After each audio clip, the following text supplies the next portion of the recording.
Muy buenas a todos, ¿qué tal? Tengo el enorme placer, la verdad, llevamos charlando un rato antes de la charla, de presentaros a José Ángel Torres, una persona que, tengo que decir, ¿no? He conocido, hemos hablado por primera vez hoy, ¿no?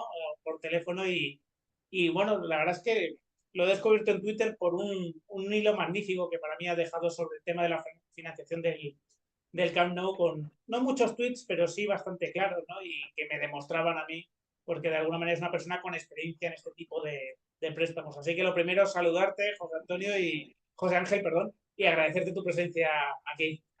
No, agradecerte a ti de que me des la oportunidad de estar aquí charlando un rato contigo. Te sigo mucho Bueno, y para mí es un placer, vamos, es un honor, como yo digo. Se queda un poco fuerte lo del honor, pero es la verdad. Vamos. nada, es un placer para ambos.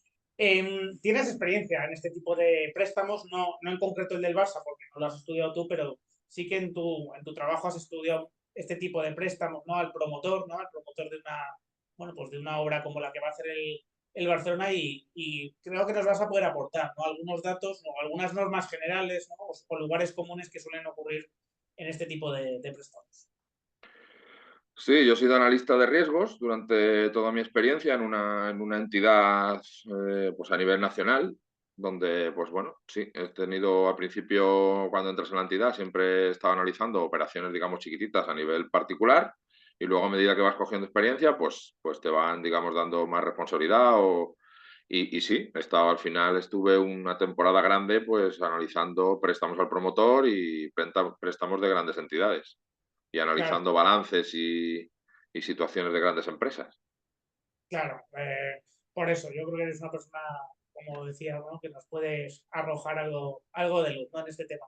A ver, el Barcelona, la directiva del Barcelona le solicitó a su asamblea dar la información que hemos tenido, pues, una autorización de alguna forma para poder emprender esa reforma del Spy Barça, ¿no?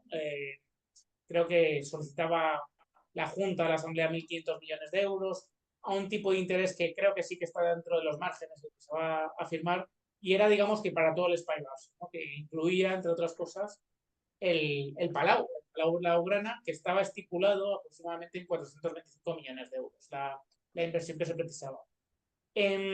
No ha dado datos sobre eso el Barcelona en su comunicado oficial, pero hoy Sport ha sacado una información que a partir de ella es la que es donde se desarrolla todo el hilo, de que lo del Palau ya, pues ya veremos, ¿no? Si con lo que sobre, de alguna forma ha dicho, con lo que sobre, ya veremos si se hace el Palau o cuánto dinero se puede destinar al Palau. Y tú cuestionabas en tu hilo esto de que ya veremos, ¿no? Esto de que el Barcelona pueda disponer el dinero como quiera, no es tan así normalmente, ¿no? Normalmente el dinero se va trasladando la entidad financiera del Barcelona, pues para, digamos que acometer, ¿no? Ejecuciones de obra concretas, me imagino, ¿no? No para libre disposición. Como te puedes imaginar, en una inversión de este importe, las entidades, digamos que se guardan mucho las espaldas. Entonces, te parecerá igual muy exagerado, pero cada aspecto técnico de la obra está analizado uno a uno. Entonces, está perfectamente parametrizado cuál es el destino de cada euro prestado, aunque sean 1.450 millones y suene una cantidad muy grande. ¿Vale?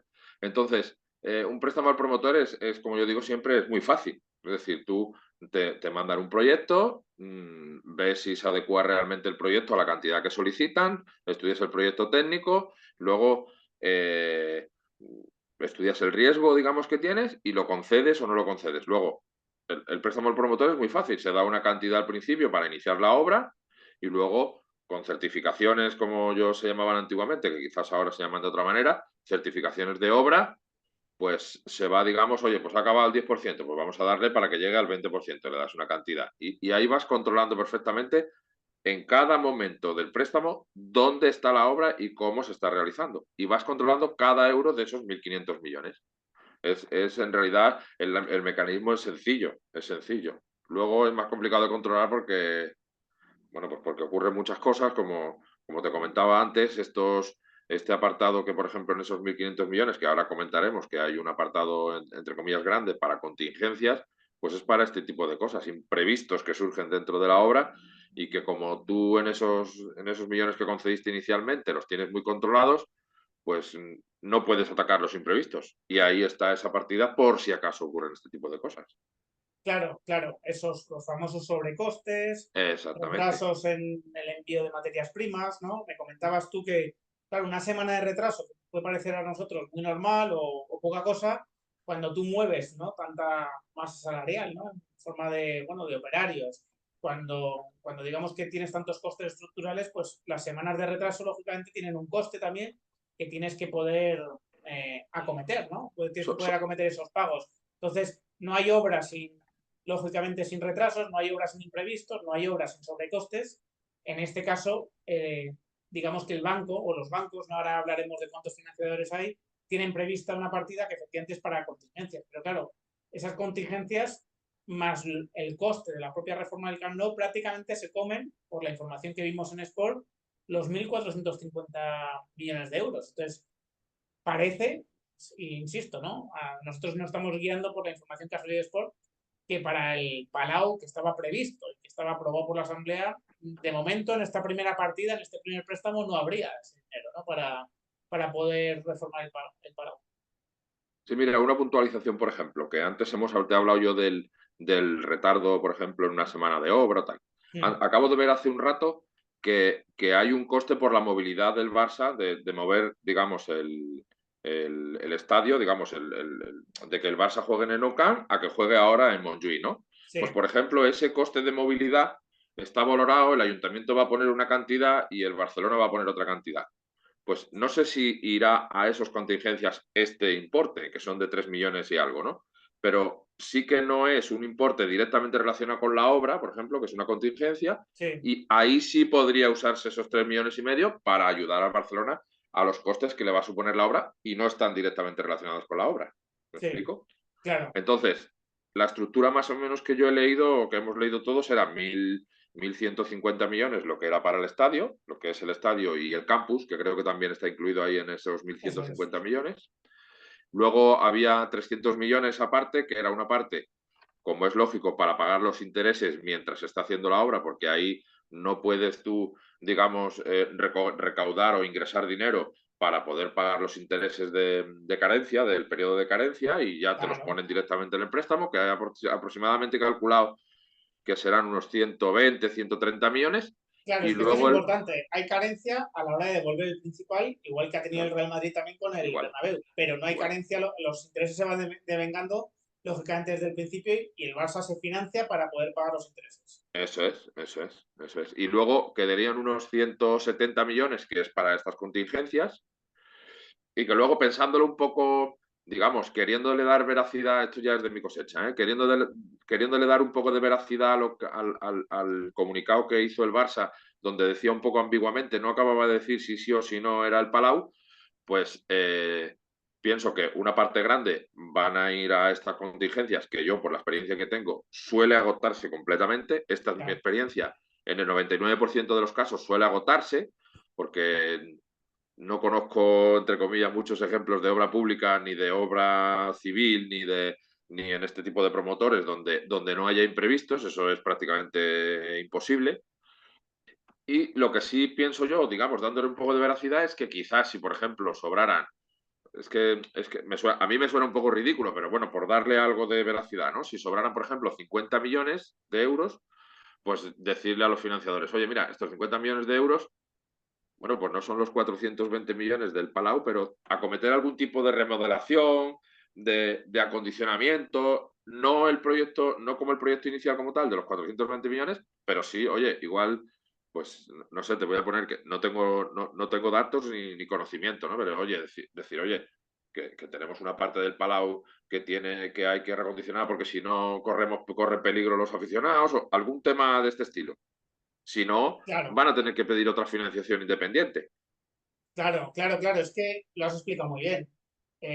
Podría a lo mejor, ¿no? Hacerse alguna obra de acondicionamiento, siendo muy flexibles, ¿no? Y con que las entidades financieras también lo fuesen, ¿no? Decir, oye, pues mira, estos 50 que han sobrado, entre comillas, pues los destinamos a eso, pero ya no sería esa reforma de 425 como estaba en el proyecto inicial, porque lógicamente los números no salen. O sea, tampoco hay que ser matemático, ¿no? Para entender que al Barcelona no le van a sobrar 425 millones para lo del El, Palau. el propio Sport en su artículo dice que los números no cuadran. Claro, O sea que hay un desfase. Ya no hablamos del resto porque aparte del Palau había algunas remodelaciones de otros recintos eso deportivos. es. Pero el propio Sport dice en la noticia que los números no cuadran. Claro, Entonces, claro, sí, sí, sí. Ellos mismos lo dicen y nosotros nos estamos basando también en esa información, ¿no? ¿Qué te sugiere que haya 20 financiadores? ¿No? Es una operación grande, indudablemente, 1.450 millones de euros, pero 20 financiadores te da a entender que, oye, aquí la gente ha querido cubrirse, ¿no? Dividir el riesgo mucho, porque hay muchas partes implicadas, o no sé, o hay algún otro tipo de interpretación que pueda hacerse. mira, yo te voy a exponer mi experiencia, ¿eh? Mi experiencia Ujú. en la entidad.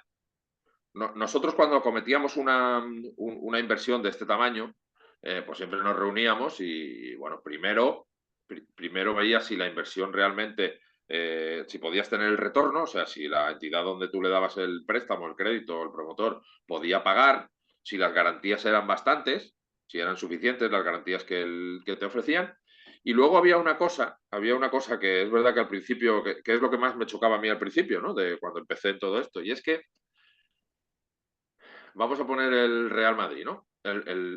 Bueno, esto es una opinión mía. Vamos a poner el Real Madrid. Para mí el Real Madrid, en muchos cursos además que he ido se ha puesto de ejemplo, es una entidad fiable 100%.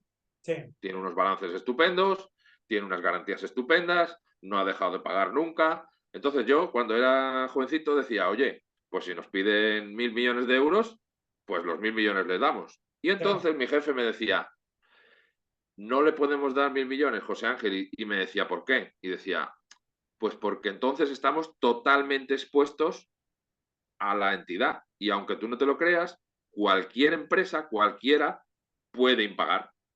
¿Vale? claro, Entonces yo le decía, joder, yo lo que quiero es ganar mucho dinero. Yo quiero meter ahí los 1.000 millones para que, para ganar dinero. Y me decía, no, aquí tenemos un tope de exposición y en función de la calidad de la empresa, el tope, el límite de la exposición me refiero a las posiciones al tanto por ciento del riesgo que eso nosotros es, le íbamos a dar. Es decir, por ejemplo, de los 1.000 millones, pues generalmente la entidad que yo trabajaba no queríamos pasar nunca del 35%, es decir, el 40%.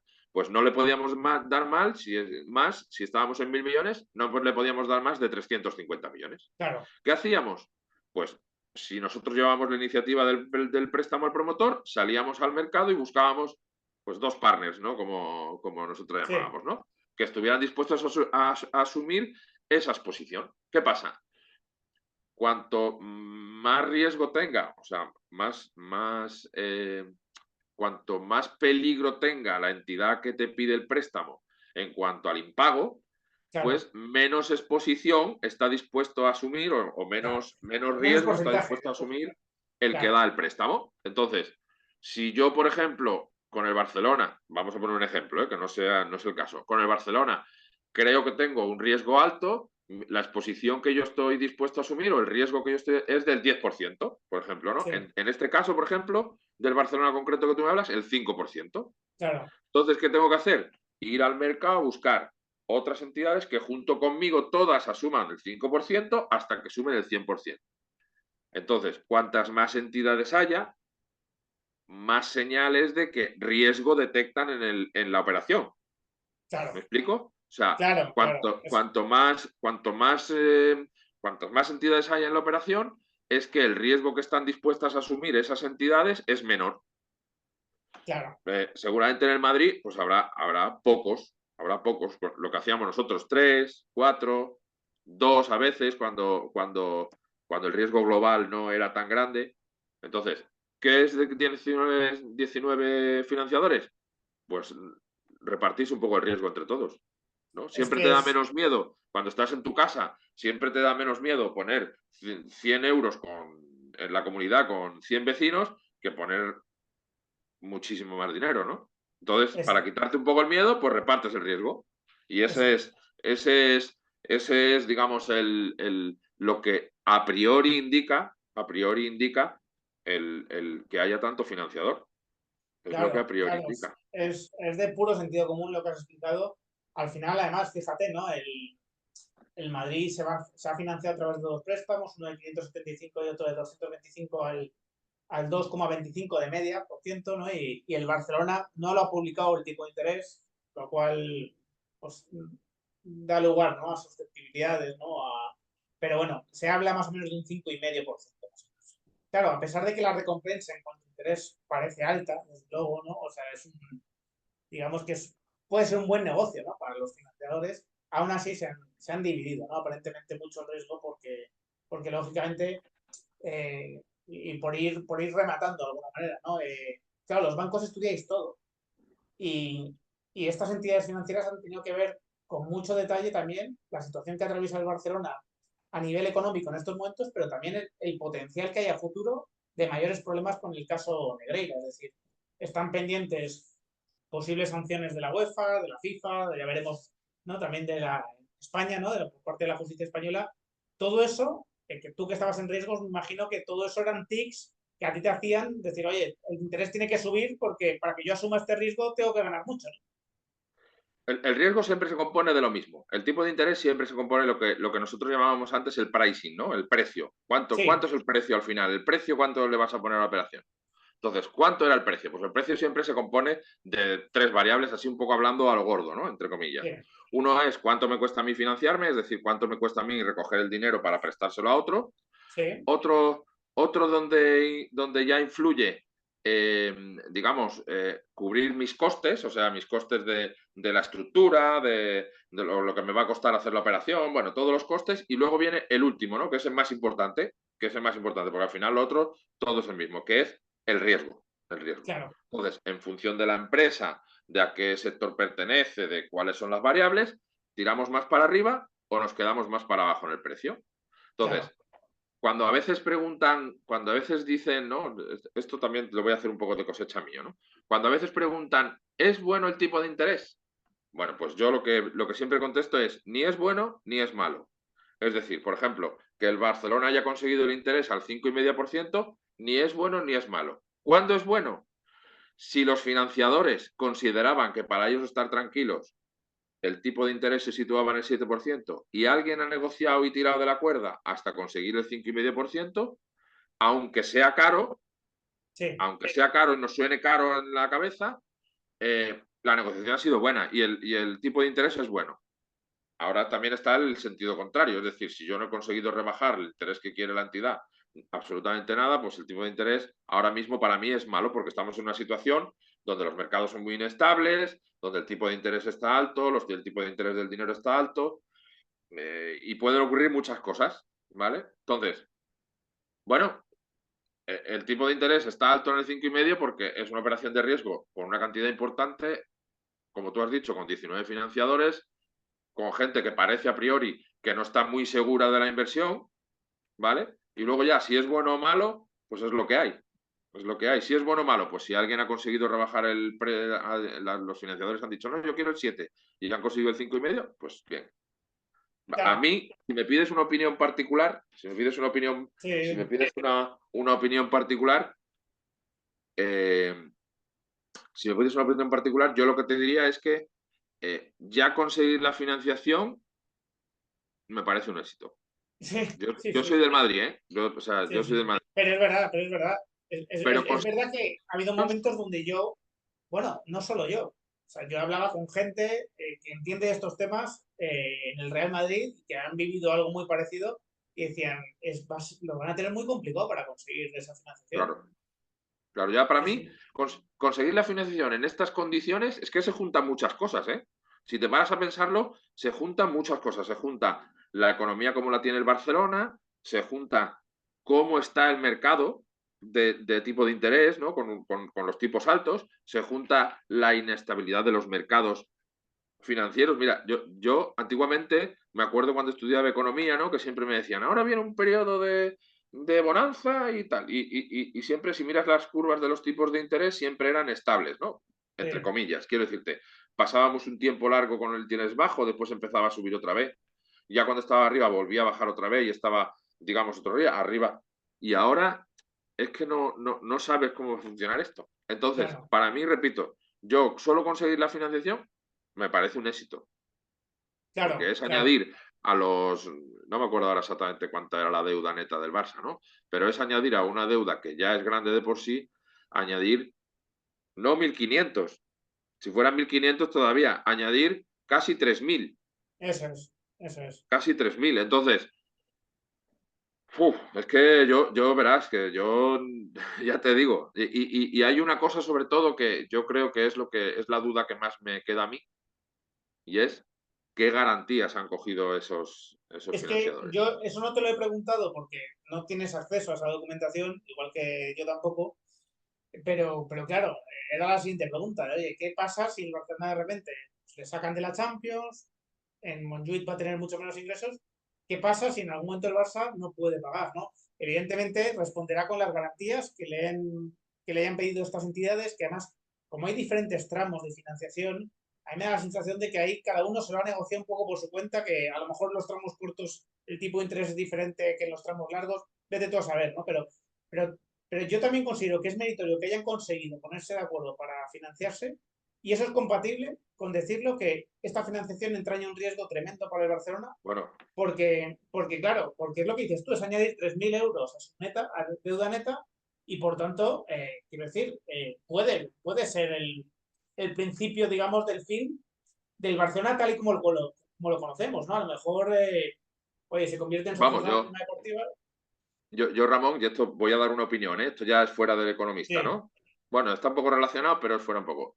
El Barcelona no va a desaparecer claro, como tal, es imposible. O sea, quiero claro. decirte, yo pienso que es imposible. O sea, el Se Barcelona tiene transformará en todo una, caso.